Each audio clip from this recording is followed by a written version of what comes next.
cela, dès qu'ils ont entendu ce cri, elle va mourir là, maman.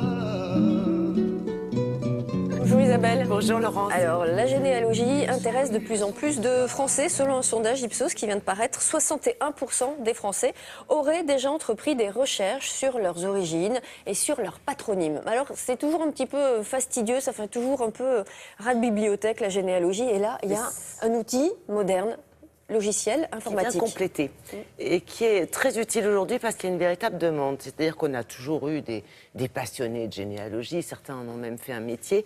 Mais ce qui est intéressant, 61%, vous l'avez dit, c'est qu'aujourd'hui, c'est une forme de loisir qui se développe. Alors, il y a plusieurs raisons possibles. C'est vrai qu'on vit un peu dans un monde incertain. On ne sait pas très bien où on va. Donc, généralement, on a tendance à prendre le contre-pied. Et pour essayer de s'y retrouver, eh bien, on essaie de retrouver justement nos racines. D'où venons-nous, quels étaient nos ancêtres, que faisaient-ils. Voilà, on essaie de se repositionner un peu par rapport au temps. Et puis on a aussi un autre événement qu'il faut souligner, c'est un changement au niveau des familles. Oui. C'est-à-dire, et d'ailleurs, je ne sais pas comment feront les généalogistes dans quelques décennies. Les nouvelles tribus. Mais c'est ça, avec les familles monoparentales et surtout les familles recomposées, eh bien, il ne va pas être évident de savoir qui fait quoi, qui vient de qui, de quoi. C'est compliqué. C'est la filiation qui prévaut, en fait. C'est filiation, c'est ça, évidemment, c'est le lien du sang. C'est comme ça qu'on retrouve ses racines. C'est déjà difficile, c'est l'école de la rigueur, c'est l'école de la patience.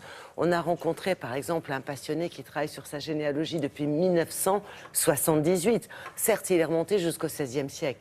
Mais enfin, 1978, donc il faut vraiment le vouloir. Et cet outil, justement, apporte... Eh bien, beaucoup de sérénité parce que ça vous aide. Vous avez accès aux archives départementales. Vous pouvez construire beaucoup plus facilement votre arbre généalogique. Seul, devant son ordinateur, parce que évidemment, sinon on va avoir du mal à utiliser ce logiciel. Et vous allez voir que c'est assez pratique et convivial pour de nombreuses personnes. Regardez.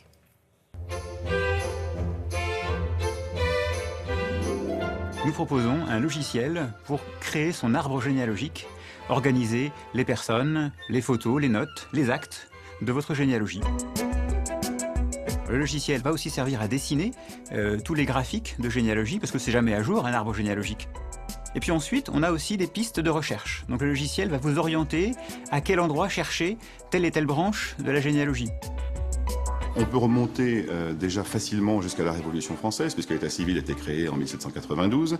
Et puis avant, on a des registres paroissiaux et beaucoup d'autres sources également. Et on peut remonter au XVIIIe, au XVIIe, sans aucun problème, mais avec beaucoup de travail. C'est beaucoup de travail parce que on a 2 parents, 4 grands-parents, 8 arrière-grands-parents, c'est des puissances de 2. Quand on arrive à la 10e génération, on a 1024 ancêtres, et à la suivante, 2048, et ainsi de suite. Donc plus on monte les générations, plus il y a de choses à trouver, d'individus, de dates et d'informations. Mon premier conseil, c'est de toujours aller voir les sources, les documents originaux pour pouvoir être sûr des informations qu'on mettra dans son arbre généalogique et ne pas forcément se fier à ce qu'on peut trouver sur le net fait par d'autres qui peuvent avoir commis des erreurs.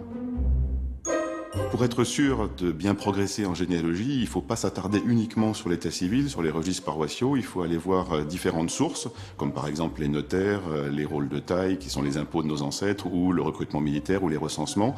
Et avec toutes ces sources, on arrive à croiser les infos et progresser de génération en génération. On a créé ce logiciel pour gérer toutes les situations de famille. Donc on a les demi-frères, les demi-sœurs qui vont être sur le même tableau généalogique. On a les remariages. Il peut y avoir aussi les mariages de couples homosexuels. Il peut y avoir les filles-mères, les enfants abandonnés. La situation de la vie va apparaître sur l'arbre généalogique. Et on gagne du temps grâce à cet outil. Du temps, et puis c'est super moderne. Il y a les demi-frères, les demi-sœurs, les mariages homosexuels. Enfin, c'est vraiment quelque chose. C'est tout à fait contemporain, en n'oubliant jamais qu'un arbre généalogique, c'est pas une finalité, c'est un commencement. Donc on progresse chaque jour, et plus on avance, plus c'est intéressant. Et on découvre des choses parfois incroyables et extravagantes. Exact. Sur sa propre généalogie, sur sa propre origine. Ouais, c'est pour ça que c'est un vrai loisir aujourd'hui. Merci beaucoup Isabelle. L'actualité culturelle, tout d'abord le théâtre de Bloc-Notes.